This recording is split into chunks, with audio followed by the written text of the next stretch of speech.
तभी क्या कारण है कि अब तक रिपोर्ट को सार्वजनिक और लागू नहीं किए।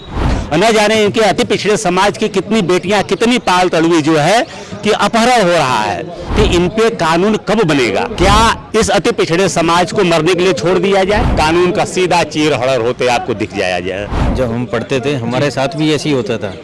नमस्कार दोस्तों, मेरा नाम आशीष गुप्ता है और आज हम जंतर मंतर के क्षेत्र में जहां पर सारे प्रोटेस्ट किए जाते हैं, सारे आंदोलन होते हैं और यहां पे अभी एक नया मामला, जिस देश में जातिगत समीकरण और जातिगत राजनीति के ऊपर खूब वोट बटोरे जाते हैं और वोट बैंक को साधने का पूरा प्रयत्न होता है, वहीं पर इन्हीं जातियों से निकल के आने वाले लोगों के साथ जो भेदभाव होता है। आपने भी नाम सुना था रोहित वेमुला का, आपने भी नाम सुना था पायल तड़वी का, क्या उनके साथ हुआ, फिर क्या वर्डिक्ट आता है। उसके बाद लगातार यूजीसी बिल को लेकर और अन्य चीजों को लेकर पिछड़ा वर्ग, जाति समाज, सबके अधिकारों को लेकर लगातार मांगे चल रही हैं, बातें हो रही है। आज हम आए हुए जंतर मंतर पर, यहाँ पे कुछ लोग हैं, इनसे हम बात करेंगे, समझने का प्रयास करेंगे कि आखिर अनशन का कारण क्या है और अब इनकी मांगे क्या है। सबसे पहले सर, अब मैं चाहूंगा कि अपना इंट्रोडक्शन दें। नमस्कार। सबसे पहले तो मैं आपके चैनल को और आपके दर्शकों को मैं बहुत बहुत धन्यवाद देता हूं। मैं बाबू रामपाल, राष्ट्रीय अध्यक्ष राष्ट्रवादी पार्टी, और हमारे साथ में हैं बिहार पटना उच्च न्यायालय के वरिष्ठ अधिवक्ता रामेश्वर ठाकुर जी और भाई जो है कि दिनेश पाल जी। मैं आज जो जंतर मंतर पर धरना प्रदर्शन चल रहा है, ये यूजीसी को लेकर के ओबीसी समाज के लोग अपनी आवाज़ उठा रहे हैं, लेकिन हमारा मानना है कि एक घटना जो है विश्वविद्यालय में रोहित वेमुला जी के साथ जो भी अत्याचार अन्याय हुआ, उन्होंने सुसाइड किया, और एक पायल तड़वी जी के साथ अत्याचार अन्याय हुआ, इस दो मसलों को लेकर के माननीय सुप्रीम कोर्ट ने जो है कि निर्णय सुनाया कि विश्वविद्यालयों में यूजीसी लागू हो, जिससे कि एससी एसटी और ओबीसी समाज के लोगों के साथ छात्र छात्राओं साथ हो रहे अत्याचार अन्याय इन्हें सुरक्षा मिले। लेकिन हमारा मानना है कि इतने बड़े हमारे देश में, खास करके मैं उत्तर प्रदेश से आता हूँ और उत्तर प्रदेश, मध्य प्रदेश, खास करके राष्ट्रवादी पार्टी का कार्यक्षेत्र सक्रिय रूप से है, तो मैं देख रहा हूँ न जाने गांव देहात में कितने रोहित वेमुला, यानी कितने जो है कि पशुपालकों के बेटा, किसान के बेटा, मजदूर के बेटा, ऑटो चलाने वालों के बेटा, सब्जी ठेला के काम करने वाले बेटा रोज उनकी हत्याएं हो रही है, आत्महत्या कर रहे हैं। और न जाने इनके अति पिछड़े समाज की कितनी बेटियां, कितनी पाल तड़वी जो है कि अपहरण हो रहा है और इनके साथ अत्याचार अन्याय हो रहा है, कि इन पे कानून कब बनेगा।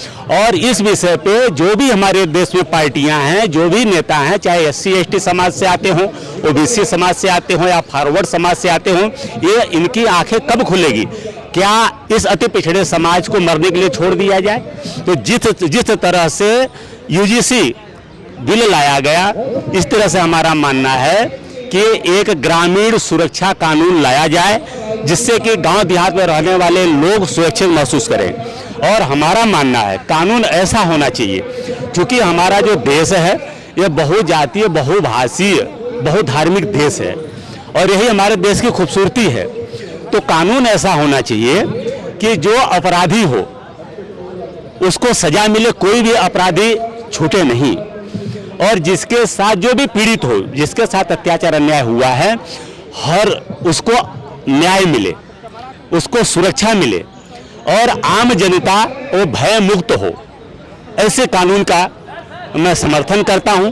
ऐसा एक मुझे उदाहरण बताइए जहां पे कानून की वजह से जनता जो है प्रताड़ित या भयभीत है। कानून के वजह से जनता चारों तरफ ही भयभीत है, क्योंकि जनता को यह पता है कि कानून हमें सुरक्षा नहीं दे रहा है। कानून के वजह से कानून के रखवाले या कानून जिसके हाथ में है, पावरफुल है, राजनीतिक ताकत है, ऐसे लोगों के साथ डेली आप देखेंगे तो थाने में चले जाए, यहाँ भी चला जाए, आप चले जाएंगे, कानून का सीधा चीर हड़र होते आपको दिख जाएगा। और आज हम लोग खास करके अपनी मांग को लेकर के यहाँ पे आज हम आए हैं। 30 मार्च को एक विशाल धरना प्रदर्शन का कार्यक्रम आयोजित है, जिसमें रोजगार सामाजिक अधिकार अभियान के तत्वावधान में जन नायक कर्पूरी ठाकुर आरक्षण फार्मूला को पूरे देश में लागू कराना है। कौन सा फिर से बताइए। जन नायक कर्पूरी ठाकुर आरक्षण मॉडल फार्मूला। क्या है ये फार्मूला? ये फार्मूला यह है, जब बिहार में जननायक कर्पूरी ठाकुर जी 1977 में मुख्यमंत्री थे, तो 78 में कानून लाए थे, ओबीसी आरक्षण लागू किए थे। और ओबीसी आरक्षण में जो ओबीसी में मजबूत जातियां थी उनका हिस्सा अलग था, और जो कमजोर जातियां थी उनका हिस्सा अलग, और 3% जो महिलाओं को भी आरक्षण दिए थे, और 3% सवर्ण जो है कमजोर वर्ग था, कमजोर थे आर्थिक रूप से, उनको आरक्षण दिए थे। तो आज हमारे देश में भारतीय जनता पार्टी ने सवर्ण समाज को 10% EWS का आरक्षण दिया। चलिए वो चालू है।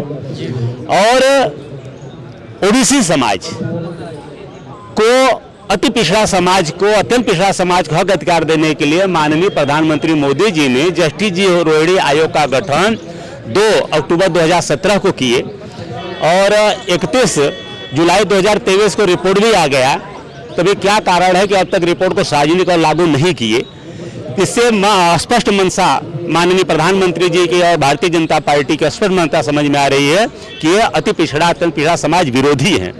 जब इन्हें वोट लेना होता है तो घूम घूम जा करके कहते हैं कि अति पिछड़ों के हम न्याय देंगे, उनको हक अधिकार देंगे, और जननायक कर्पूरी ठाकुर जी के आवास पे जाके मत्था टेकते हैं।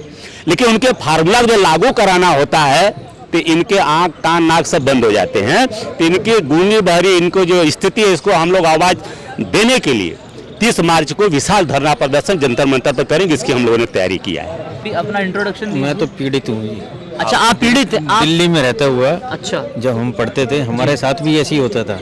आपने ये जातिगत समीकरण की समस्याओं को खुद भोगा है? खुद भोगा। तो तजुर्बा है, थोड़ा बहुत हमसे शेयर करना चाहेंगे हमारे व्यूअर्स के लिए? मेरे को ऐसा लगता है अगर ये थोड़ा सा और इसको बढ़ावा दे देगा ना जाति के नाम से जी, और बढ़ावा दे तो लोग बाग निकल के आएंगे। तो आपके तजुर्बे में आपका कभी ऐसा आपने देखा है कि कोई ऐसी पार्टी हो जो इनके लिए लड़ के चीजों को बेहतर बनाई है अभी आने वाले 2014 के बाद खास करके? मेरे को तो ऐसा लगा नहीं है। जितनी भी पार्टी आई हैं वो सिर्फ उसी समय आती हैं जब इलेक्शन होते हैं, और उसके बाद जैसे अपना मतलब निकल जाता है वो अपने अपने रास्ते निकल जाते हैं। हम लोग वहीं रह जाते हैं, उनका झंडा उठाते हैं, पता लगा कि हम वहीं के वहीं खड़े रह गए और वो लोग निकल गए। तो जैसा कि आपने देखा, साफ साफ से बात तो यही समझ में आ रही है कि जब भी नेता सड़कों पर आते हैं, लोगों के दरवाजे तक पहुंचते हैं, तो वो अपने वोटों को साधने के लिए होता है। एक बार जब कुर्सी पे आसन मिल जाता है, वो अपनी पकड़ बना लेते हैं, कुर्सी की जीत हो जाती है, उसके बाद किसी भी तरह के बदलाव, किसी भी तरह की चीजें, जो बातें वो बोलकर आते हैं, वो धरातल पर नहीं दिखती है। अगर आपको ये हमारा वीडियो पसंद आया हो तो इसे लाइक और शेयर करना बिल्कुल न भूलें। साथ ही हमारे चैनल न्यूज गंगा को सब्सक्राइब और फॉलो जरूर करें ताकि देश और दुनिया की हर बड़ी खबर आप तक सबसे पहले पहुंचे।